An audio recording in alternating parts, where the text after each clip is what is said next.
Israel Update with Gadi and Mike Duran.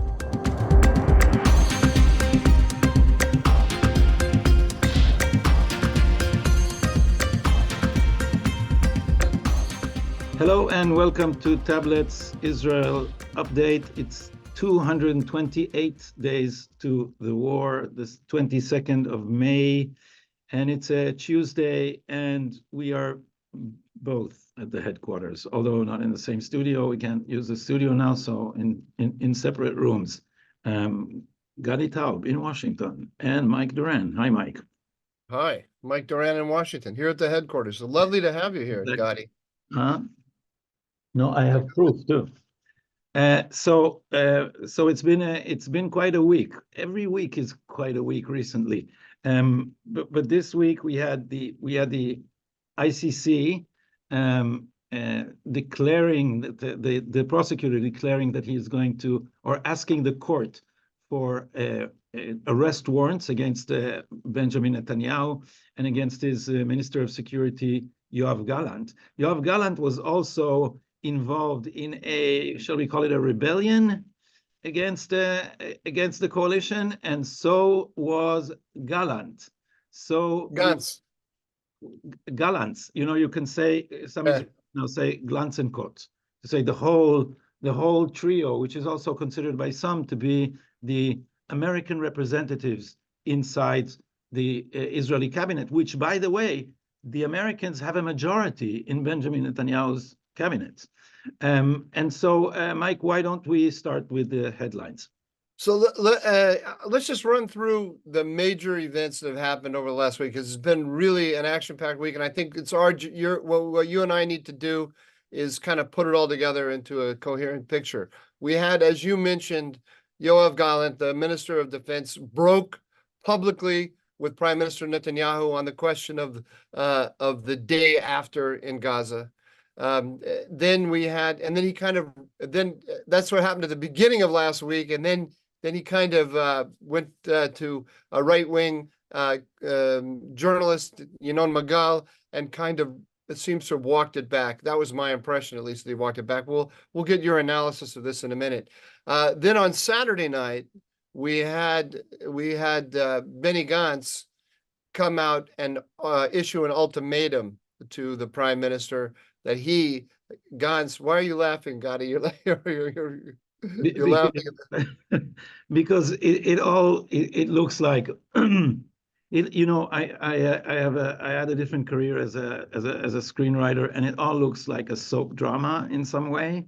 They're doing all this. It's a lot of show and very little content. But yeah, please. Okay. So Gantz made an ultimatum, issued an ultimatum, gave 6 conditions that that Prime Minister Netanyahu has to meet before January 8th, or Gantz will leave the coalition. 6 conditions. He said that there needs to be a strategy for winning in the war, and that strategy has to meet those 6 conditions. Then we had Monday morning, as you just mentioned, the news that the ICC is working on warrants for the arrest of Benjamin Netanyahu, Yoav Gallant, and Yahya Sinwar. So I was like, I can't. You're making me laugh. Why are you laughing? Because I find it. I know it's actually big news for Israel, and I know that it's very disturbing, but I find it absurd. But anyway, let me continue here to run down the issues we have to talk about. Jake Sullivan, U.S. National Security Advisor, has been in Israel. I think he's leaving today, and he's reportedly very disappointed with Benjamin Netanyahu, particularly on the issue of Saudi normalization. He offered Saudi normalization on a silver platter, and Netanyahu turned it down. So we're being told. We'll discuss this in a minute. And then finally, news broke last week that the Americans have been in quiet negotiations with the Iranians, and led by Brett McGurk. And I think that's actually quite a significant fact. We don't know a lot about it, but Brett McGurk is the guy who's doing your former job at the White House. Yeah, he is in charge of the Middle East at the National Security Council at the White House. He's the top Middle East advisor to the president. Without further ado, Gadi, let's start talking about this. And you mentioned uh, Glantz and Coat. Is that what they're calling them? Yeah, Glantz and Coat? yeah. The three of them, Gallant, So Gantz, and Eisenkot. Gallant, Gantz, and Eisenkot. Eisenkot, who is an observer in the War Cabinet. They look like they're all reading off the same the same music. Are they actually coordinating with each other? That's a key question, I think. For me, it's not clear. Do you have a view on that? Are they Absolutely. are Gallant and Gantz actually working hand in glove, or are they competing with each other in some way? So first of all, they deny that they are working together, which only strengthens the suspicion that they do. And secondly, they've been coordinating with the Americans so often and so much that, you know, if they don't coordinate between themselves directly, they've been coordinating through Blinken or coordinated by Secretary of State Antony Blinken. So Gantz made the first step, and from the get-go, Gallant made the first step, and from the get-go, I thought it was a misstep, and it was not just me, because if you looked at Gallant's Israeli Twitter, there was an avalanche of anger against Gallant, in which calling him a traitor. And the term traitor was not necessarily the harshest term, and what he seems to be in the tradition of blunt Israeli generals, charmingly honest, as an imitation of Yitzhak Rabin. He seems to not have understood the nuances of the American instructions, if indeed there were such American instructions. Because say more. Instead of saying something vague about the day after, instead of complaining that the army can't fight unless it has a political plan to orient itself towards it, if it's the role of the army to orient itself to political goals, it needs to get instructions. But what they were supposed to say, or they said up to now, was that the army was not getting any instructions, so it's just thrashing around. So instead let me step in here, and just for people who are not following it really closely, I'll describe to everyone what I think the key issue being debated, and then you fill in and tell me whether I got it right or not. The key question is return of a revitalized Palestinian Authority to Gaza, and where Netanyahu is moving, but he doesn't want to say it openly, is he's moving to an Israeli military occupation of Gaza for a year or two. You can't actually defeat Hamas and extirpate it from the Gaza Strip if you don't have a military occupation. But that's a very loaded vision of the future. Because if he says that openly, then he's in an open conflict with the Americans, number one. Number two, it opens up the possibility that the right wing in his coalition will start demanding a resumption of settlements in Gaza. Although he has himself, Netanyahu has come out publicly and said there will not be a resumption of settlements, but it could create at least some momentum on the right demands for this. He'd have to keep fighting that fight. And so he prefers to just delay the question, but that's where he's headed, doesn't want to say it. Yeah, what he does say, yeah, sorry.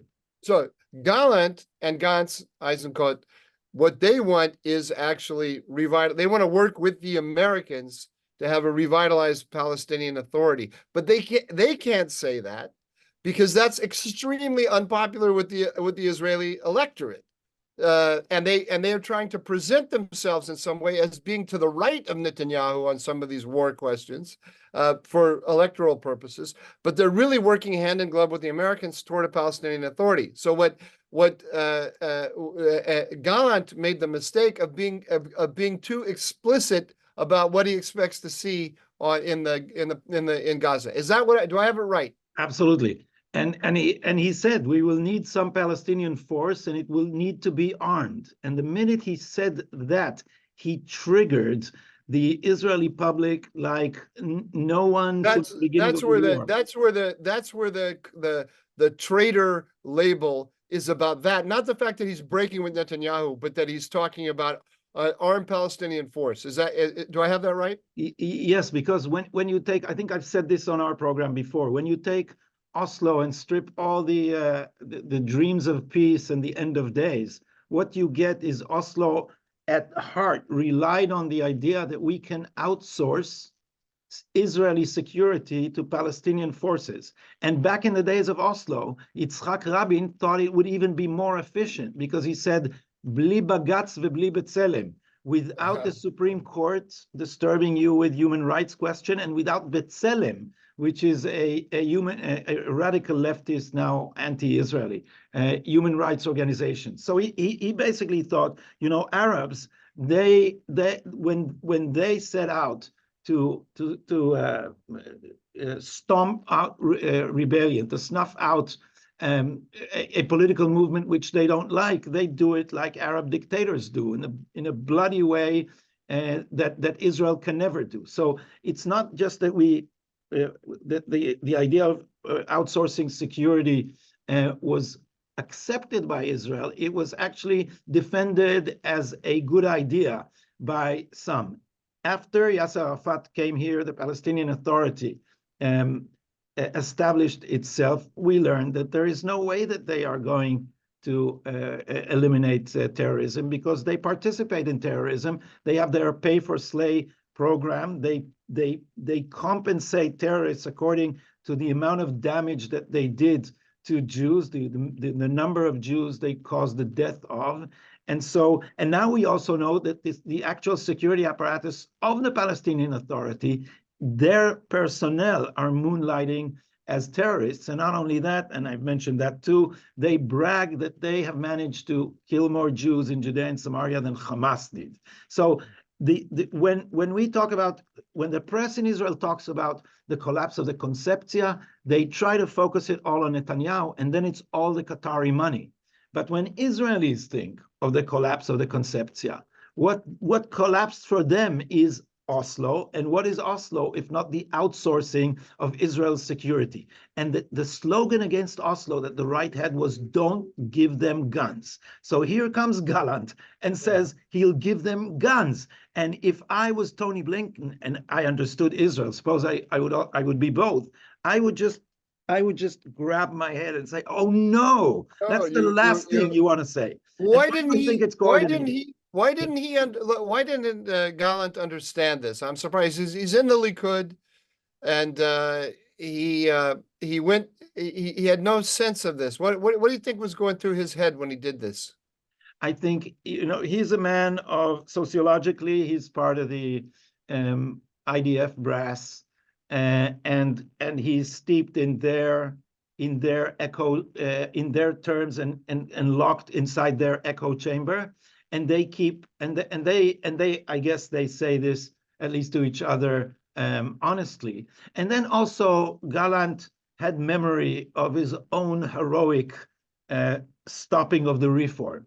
So recall that back in March, he was the guy that stopped the reform, and he did it in a way that there was, what stopped the reform is not demonstrations in the streets. We have all this romantic folklore about democracy, participatory democracy, how Israelis went out to the streets to defend their rights and defeated the government, which planned, we are told it's all a lie, to a messianic dictatorship led by Smotrich, Ben-Gvir, Yariv Levin, Netanyahu, and the ultra-Orthodox. What really happened, it's what really stopped the reform, is a kind of a coup.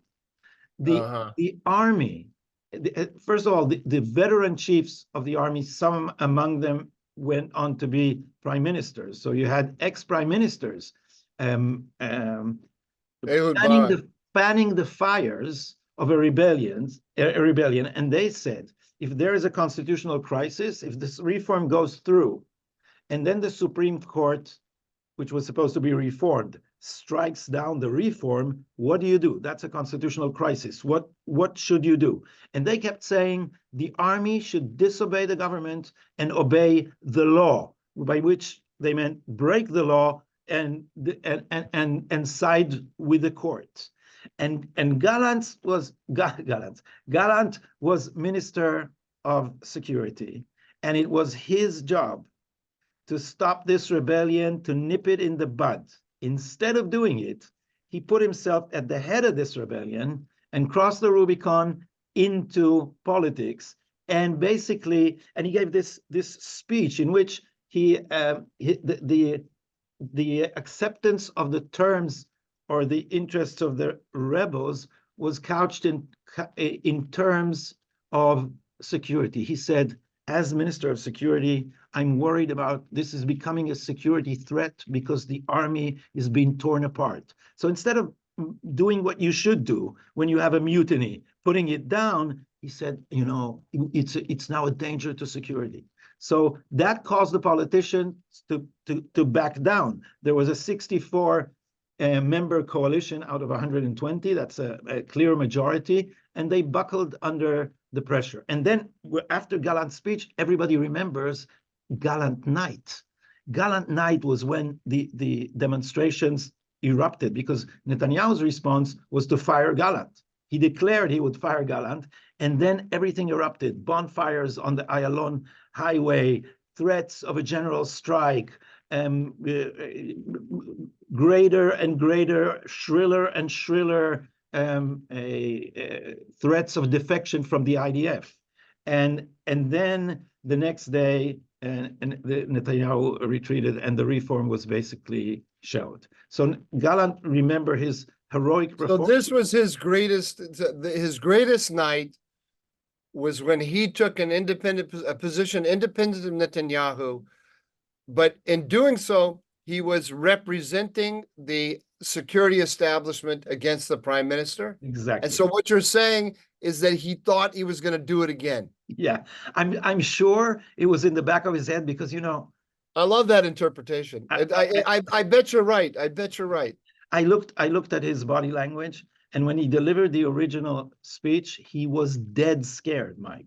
He stood like a rabbit. You're talking about the judicial reform? Yeah, March. Yeah. And this time he was secure to the point of almost being cocky. It's like he was in his element. That was the sequel. That was the sequel. The sequel. Yeah, he'd seen this movie before. He knew exactly how it was going to go. And it ended differently. First of all, Netanyahu did not fire him, which he fully expected. I learned from sources familiar with his thinking. So we know this for sure from people close to him, that he thought Netanyahu would fire him on the spot. Netanyahu didn't fall into that trap. I thought he should have, by the way. I don't think you should let your Minister of Defense do such things. But Netanyahu didn't. And then instead of a Gallant night, you look at the Gallant Twitter and you see this barrage of anger. Now, Benny Gantz tweeted immediately his support for Gallant. And then 3 days after that, changed the game entirely. So now tell us about the six conditions. And as you'll see, this is very interesting what you're saying. I'll tell you the conditions in a second, but just to make sure, and let me make sure I understand what you're saying. You're saying then that Gantz's performance on Saturday night was he's working together with Gallant and he's trying to correct the mistake that Gallant made. Is that what you're saying? At least they're working for the same goal. And what Gantz did clearly didn't repeat the mistake that Gallant did. And as you rightly noted in the beginning, he tried to position himself to the right of Netanyahu. So what we have in the Gallant speech is Gallant went back to the plan and saying vague terms about the day after. And if you look at it, it's like a babushka in which the Palestinian force, the armed Palestinian force, is hiding somewhere deep inside this doll. all the Russian even dolls. See it, but it's in there. But it's in. All right, so Gantz gave 6 conditions to Netanyahu. He said you have to by June 8th, you have to meet 6. You have to put together a strategy to win in the war, and it must meet 6 conditions. Those are: number 1, destroy Hamas; number 2, have Israeli security control. I don't have them written out here, so I'm doing it from memory. You'll help me if I get it wrong. Have Israeli security control over the Gaza Strip. Number 3, put together a international force, a European, Arab, US, and Palestinian force to take control, or Palestinian civil authority that will look after all the civil affairs of the Gaza Strip, and prepare the way for a political authority in Gaza that is neither Hamas nor Abbas. So which is where the Palestinian force that's being hidden in the babushka doll is that right? And then but he also said it will be an international force, American, European, Arab, and Palestinian. Arab and Palestinian, yes. Then there was normalization with Saudi Arabia. Then there was return all of the displaced people from the northern border, all the Israelis who have been displaced from their homes, return them to their homes by September 1. I'm going to ask you about these dates. It's kind of intriguing. I have a theory about it, but I'm not sure it's correct. And then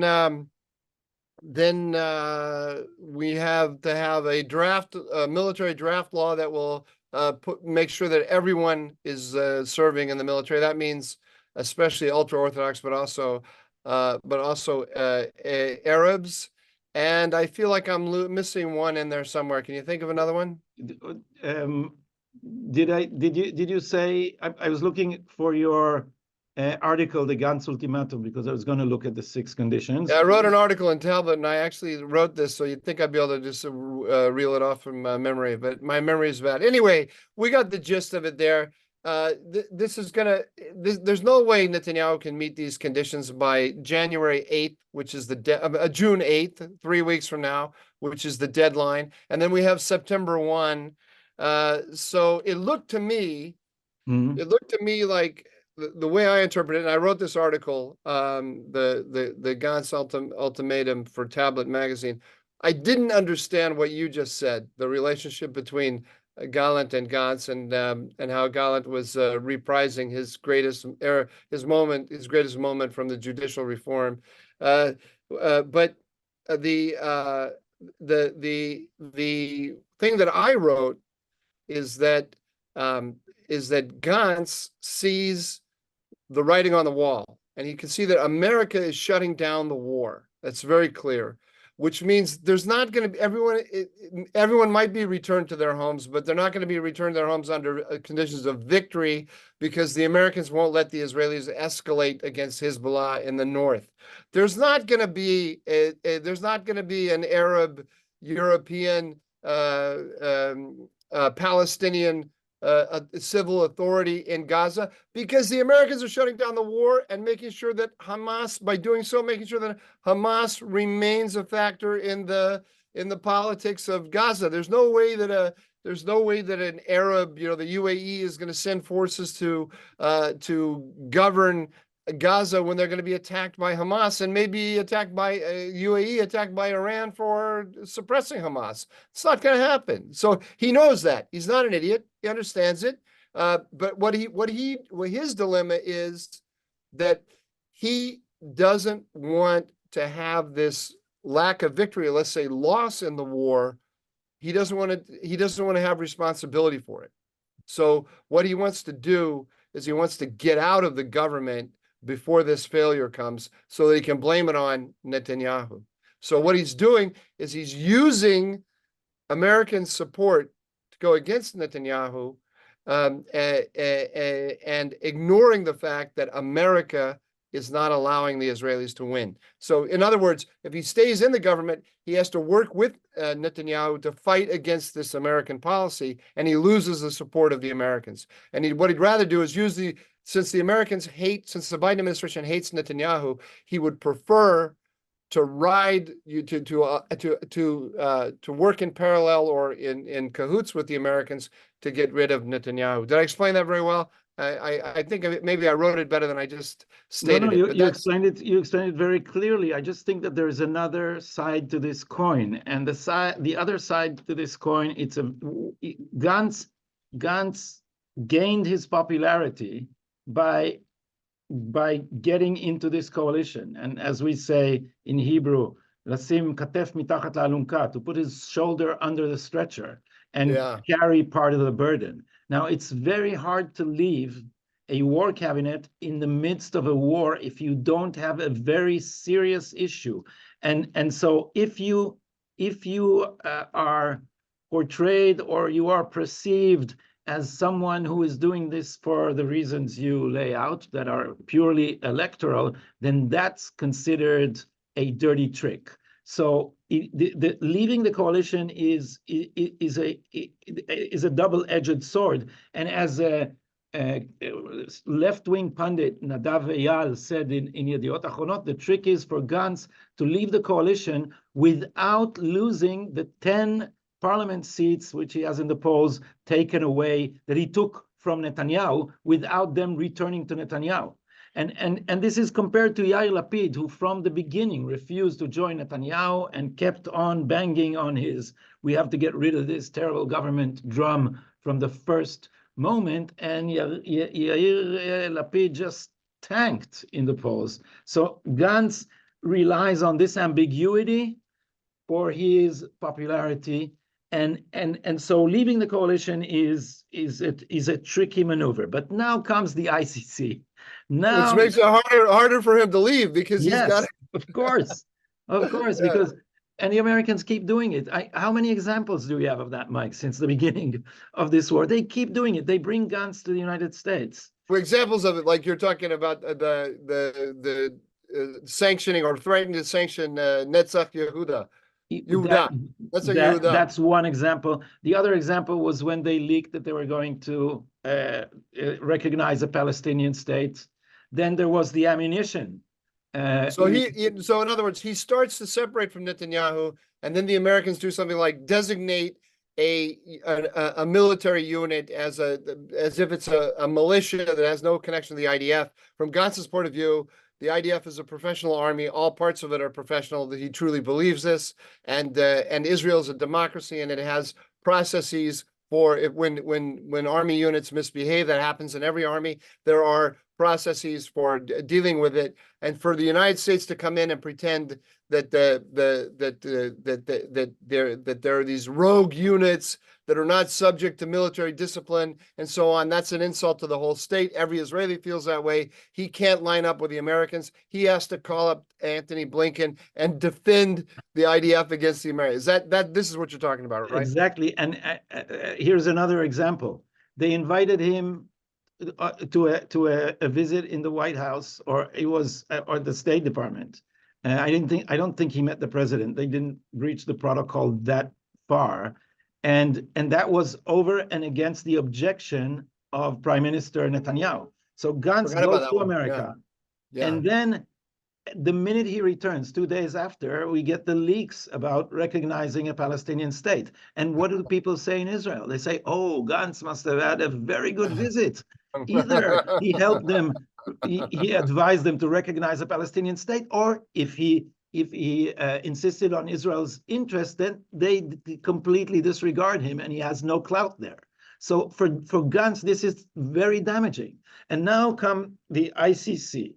And this is obviously with at least American nods, right? I read in your piece, there's a quote from Blinken saying that it's not unreasonable to think that Israel has breached the rules of war. There was a quote from President Biden who said that Israel was implementing an illegal siege or something to that effect.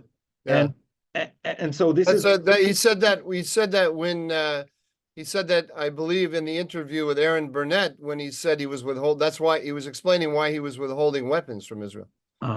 So America is at least nodding its agreement. But even without American agreement, the fact that Israel is attacked unfairly from the outside, what does it create within Israel?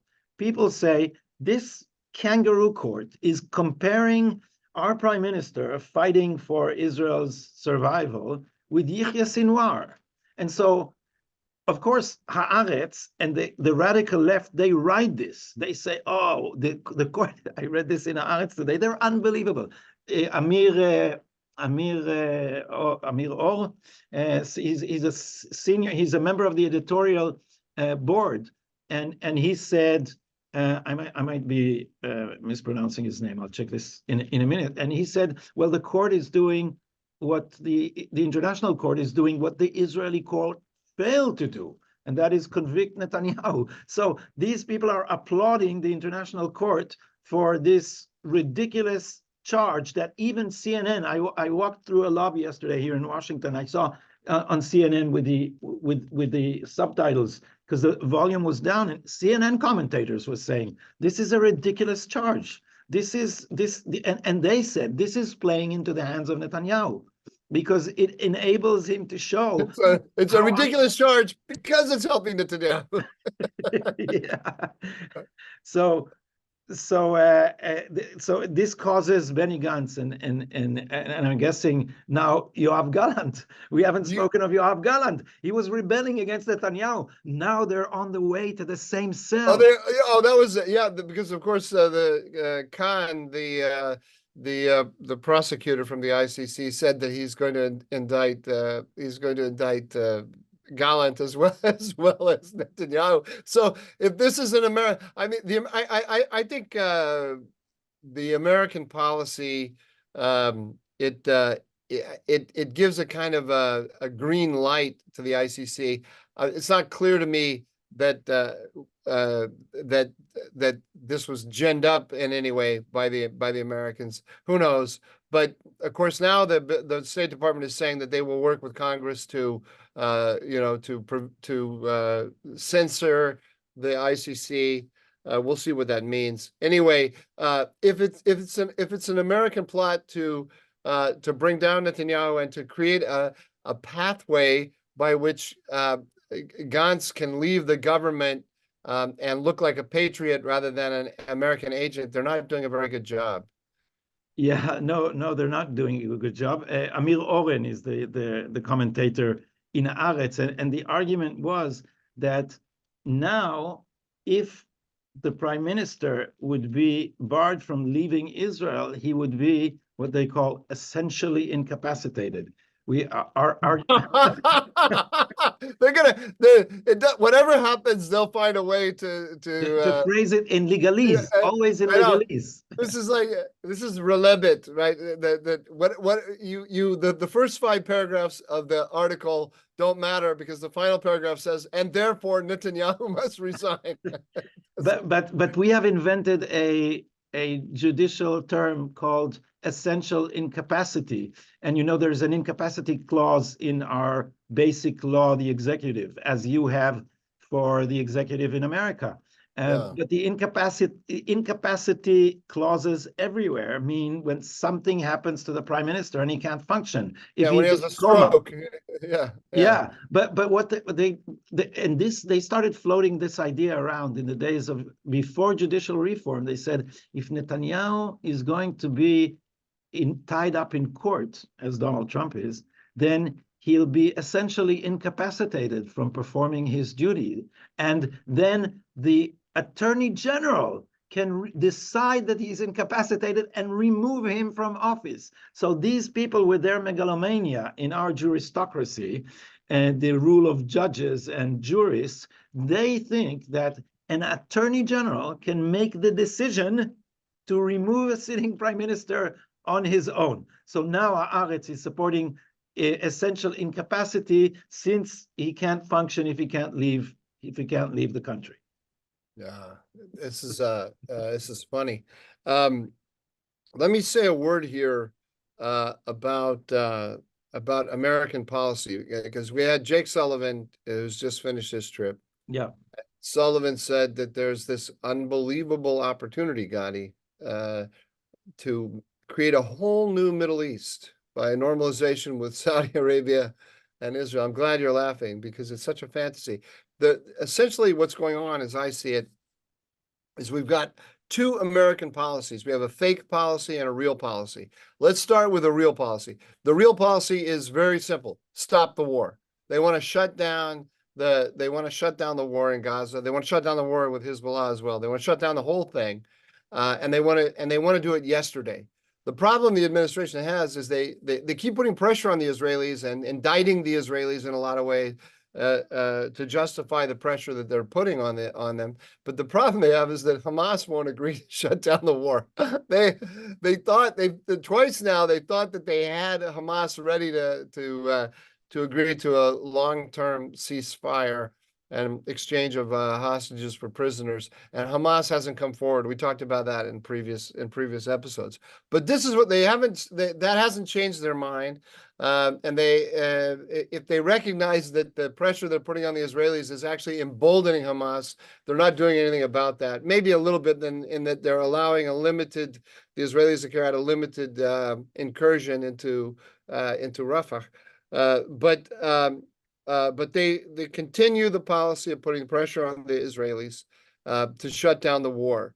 And they want to do that because they want quiet for the election in November. They want to do that because they want to appeal to their progressive base, for sure. But they also want to do it, according to me, and this, I think my interpretation here is not widely accepted, but maybe increasingly accepted. They have a vision of regional order that requires in which they want to have an understanding, a strategic understanding with Iran. I think this is key, and the fact that Brett McGurk is having these secret conversations in Oman now with the Iranians is all part of this. They want to shut down all of the Houthi activities against international shipping, the war between Hezbollah and Israel, the war in Gaza, the activities of Iran's militias in Iraq and Syria. They want to quiet it all down, and the easiest way for them to do that is to shut down the war. That's the real policy.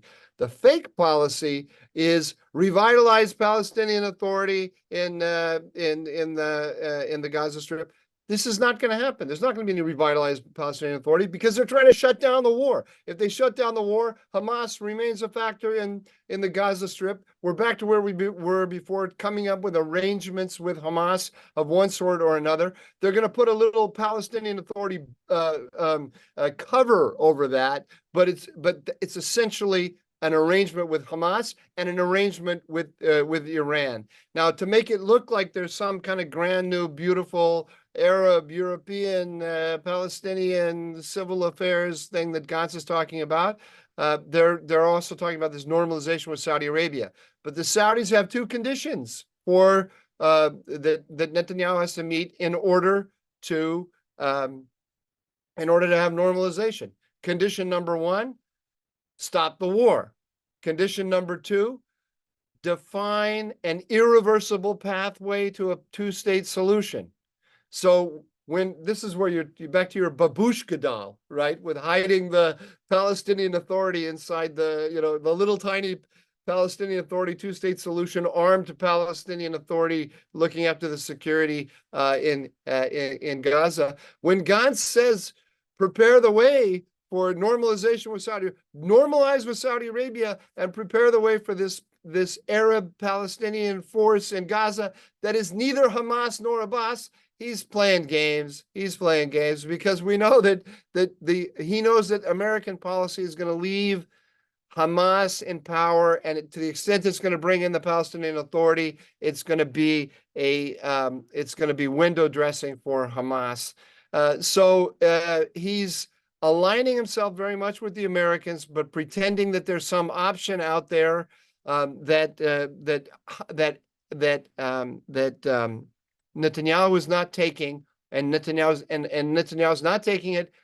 Gantz said pretty clearly, he didn't say the names Smotrich and Ben Gvir, but he said on Saturday night that political considerations are influencing Netanyahu, and that an extremist minority, I can't remember, he didn't say messianic minority, maybe just extremist minority, has taken over the ship of state, the bridge of the ship. So that's clearly Smotrich and Ben Gvir. This is what the Israeli press is full of. This is what Jake Sullivan is signaling.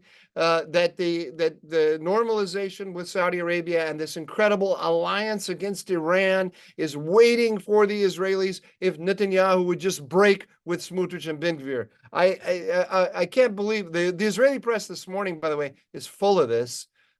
It's nonsense. It's total nonsense. It bothers me greatly.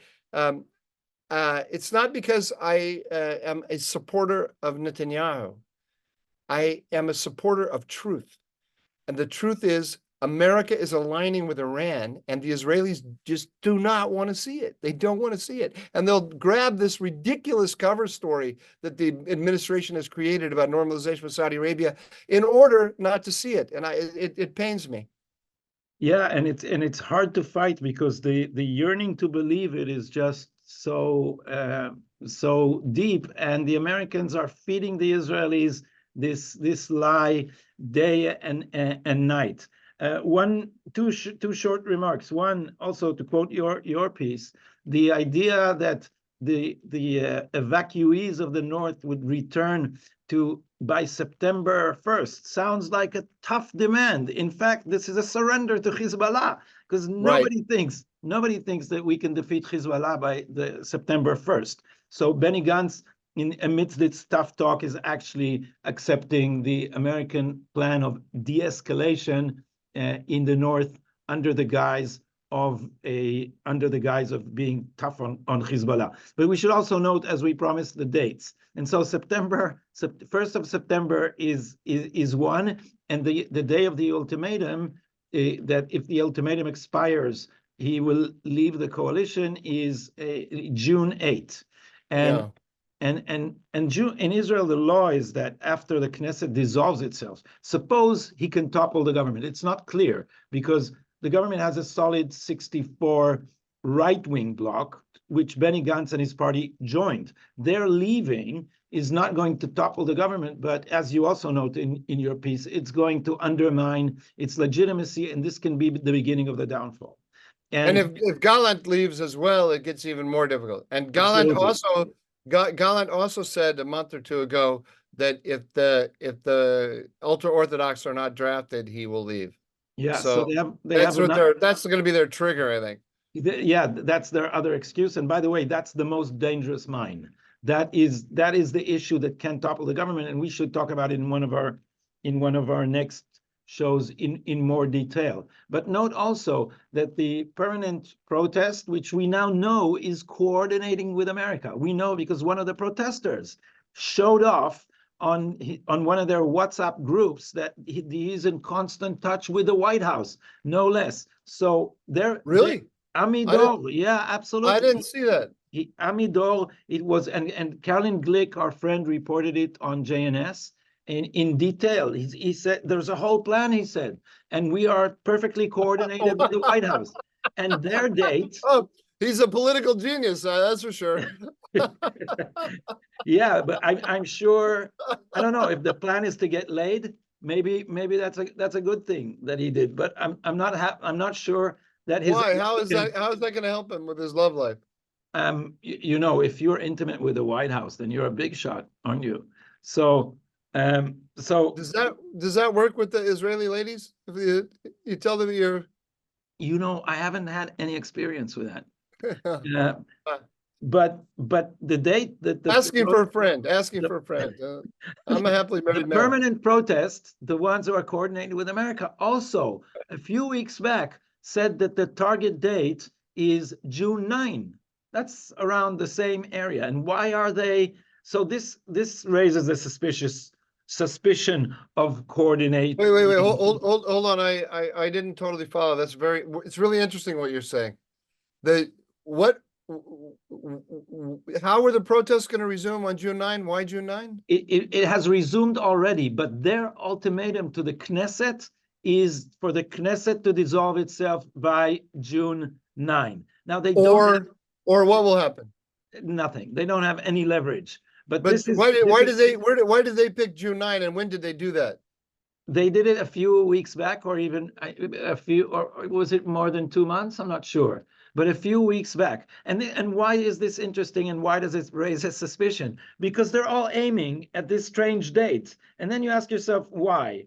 And here's an explanation that's going around in Twitter. The explanation is, in Israel, there's a law that after the Knesset decides to dissolve itself, elections will be held 3 months after that date. 3 months after that date, exactly when the evacuees, Mike, will return to the north. Okay, now This is 2 months this is before. really interesting what you're saying. I don't want to give false information, but I want to add another layer on this. Sure. Now this is dangerous because we're getting in conspiracy realm here, and I always I don't like to I don't know. Conspiracies do happen. They do happen, but I'm suspicious of them, of the claims that they're happening. But people do make calculations in relation to each other. I'm pretty sure that Jake Sullivan gave an ultimatum to Netanyahu today or yesterday. I got to go back and check it. I didn't pay close attention, but it was about the Saudi normalization stuff. And he said, he gave him like 3 weeks and said, you know, if you don't go down this path toward promising a guaranteed pathway to a Palestinian state, we will have to do a very serious reconsideration of our strategy, and we have the plan B of going without you, and we're going to do that within about 3 weeks. So that's another convergence. If I got that right, I got to go back and check it. I didn't make the connection when I read it this morning. But the meaning of the date seems to be that a new government, it would be set, hopefully, or hopefully they hope, I don't. A new government would be set by the beginning of September, which is enough to shut down the war, pacify the Middle East, calm down Israeli-American relations in time for the last stretch of the presidential campaign in the Absolutely. I mean, there's no doubt in my mind whether there's actually anybody in cahoots here or not, but this is what the Americans want. They want to topple Netanyahu, and they want to get the war finished before the election. And Biden will go to the election saying 3 things. He'll say, I supported Israel against Hamas. And he'll say, this is a victory against Hamas. Hamas has been terribly weakened, and Israeli security has been guaranteed, and it's been guaranteed by me. I gave all this support for Israel. That's for the pro-Israel wing of the Democratic Party. To the progressives, he will then say, I toppled Netanyahu. He won't say that in those words, but he'll signal that I was opposed to him and he's gone. And he'll say, and I created a pathway to a Palestinian state. And look at all the advances for Palestine. We have now Spain and Ireland and all these other, Norway, have all recognized the Palestinian state. And that happened on my watch. So that's going to be what he wants. That's the plan. That's what he wants to take to the election in November. Yes, and this brings us to the dumbest take on the news. I have one. Do you?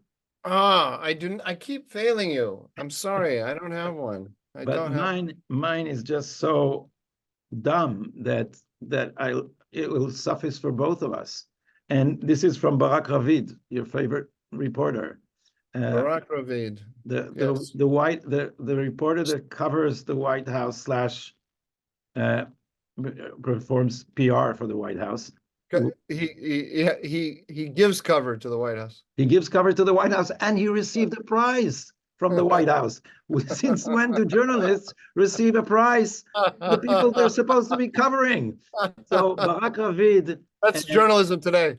Yeah, Barak Ravid and someone for the occasion of Raisi's death, the president of Iran. who died in the helicopter. Oh, we didn't mention that in the news. We should talk for a couple of seconds about that anyway. But go ahead. Yeah. Give it. So actually, I have two. If I can cover for you at on the dumb mistake, because one of the dumb mistakes was that someone on Israeli Twitter showed off and said that was not an accident with the chopper. This was I did this, and he signed helicopter, and then Arab media said that there's a guy called Eli in Israel who said he did it. So, but what I meant to say is Barak Ravid, when somebody pulled a tweet of Barak Ravid. I used to, when the early days of the internet, when when you could leave, when I was leave comments on articles and things, I used to sign them Mashtin Bakir, which in Hebrew. Yeah, well, in English, I would say Mashtin, because it looks like an Arab name, Mashtin Bakir. Like, you don't know. But for our listeners who don't speak Hebrew, it says pissing on the wall, basically. And you know the Latin for non pissarum contra vindi. No. Don't piss against the wind. It's from an Israeli sketch. It's not really Latin, but Israelis know this. Non pissarum contra vindi. So, right, but let me finish my dumb mistake. Barak Yeah. Ravid, on the occasion of the death of Zarif, that was a former Iranian foreign minister. His mother died. Barak Ravid tweeted his condolences. So now that Raisi died, someone on Twitter wrote, "I'm not celebrating until Barak Ravid doesn't express his condolences to the Iranians, because death is not certain until we know from Barak Ravid's condolences." So you wanted to say a few words about Raisi. Let's end with that because we're run out. Yeah, very quickly.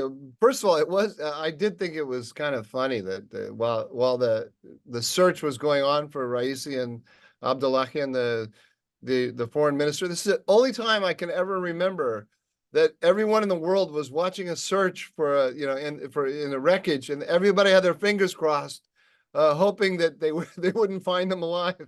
It was amazing, absolutely amazing. That should when Amit Segal, your favorite Israeli journalist, reported this first on Twitter, he said, he reported that he is still missing. He said, solemnly, we're all engaged in quiet prayer. Yeah. Fingers are crossed. Just that we should answer the question, what impact this is going to have. And as all the pundits have been explaining, that this increases the likelihood that Mojtaba Khamenei's son, will become the next supreme leader, because after Khamenei dies, because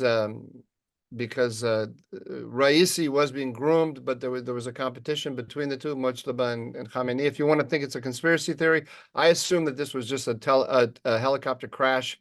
If you saw the fog and the terrain and the ages of these helicopters and everything, I think it was just a crash. But if there was a conspiracy, it's probably internal Iranian politics, not the Israelis. As much as the Israelis would like people to believe that they did it, I don't think that they did it. As far as our issues are concerned, war, peace, I don't think it's going to have that much impact, because the policy of Iran toward Gaza, toward all of the Arab countries, is run by the IRGC. So all of the ambassadors in all the Arab countries, the Revolutionary Guard, are the Revolutionary Guards, and not Raisi and not Abdullahian. They don't have anything to do with what the Revolutionary Guard does. So I think that we shouldn't expect any real dramatic changes here. There's an interesting question as to whether the switch in the foreign minister and the president will have some effect on these negotiations that were going on with the Americans. Impossible to say, because we don't really know what those negotiations were all about. But that's possible. But as far as the big questions of war and peace, I don't think much changes as a result of this. So I think we have reached the end of this broadcast, Mike. Okay, it was a pleasure talking to you. Very interesting analysis on the Gantz code. Yeah, I'm hoping to finish sketching it for tablet. I hope I can. Yeah, please do. This I deserves can to do be it written. today. I hope I can do it today.